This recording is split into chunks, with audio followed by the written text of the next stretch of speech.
भगवान नारद ने भक्ति को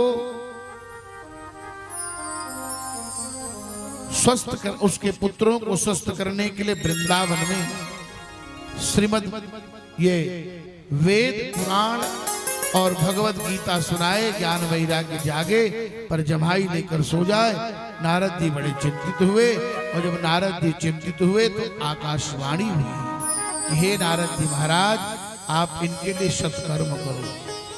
देवर्षि नारद ने क्या, अभी तक मैं सत्कर्म नहीं कर रहा था?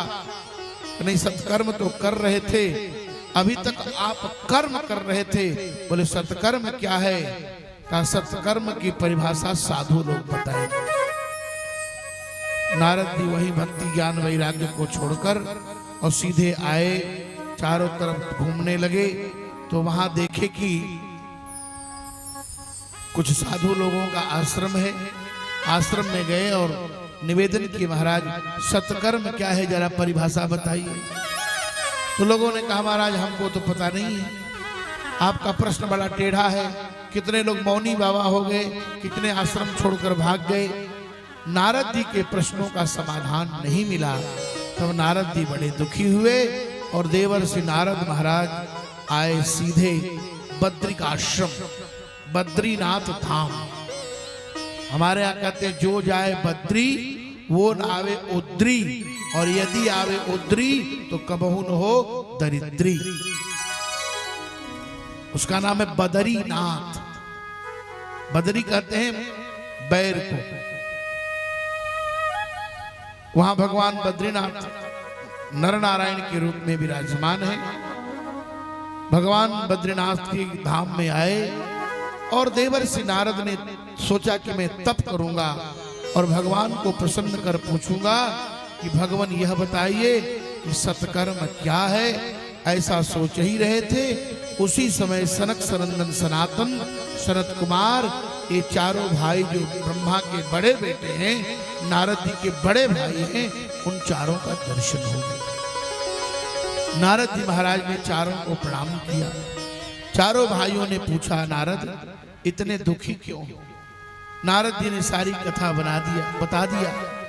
सनत कुमारों ने कहा कोई बात नहीं, एक बात तो पहले मैं तुम्हें धन्यवाद दे रहा हूं कि कम से कम दूसरे के दुख से तो दुखी तो हो गया।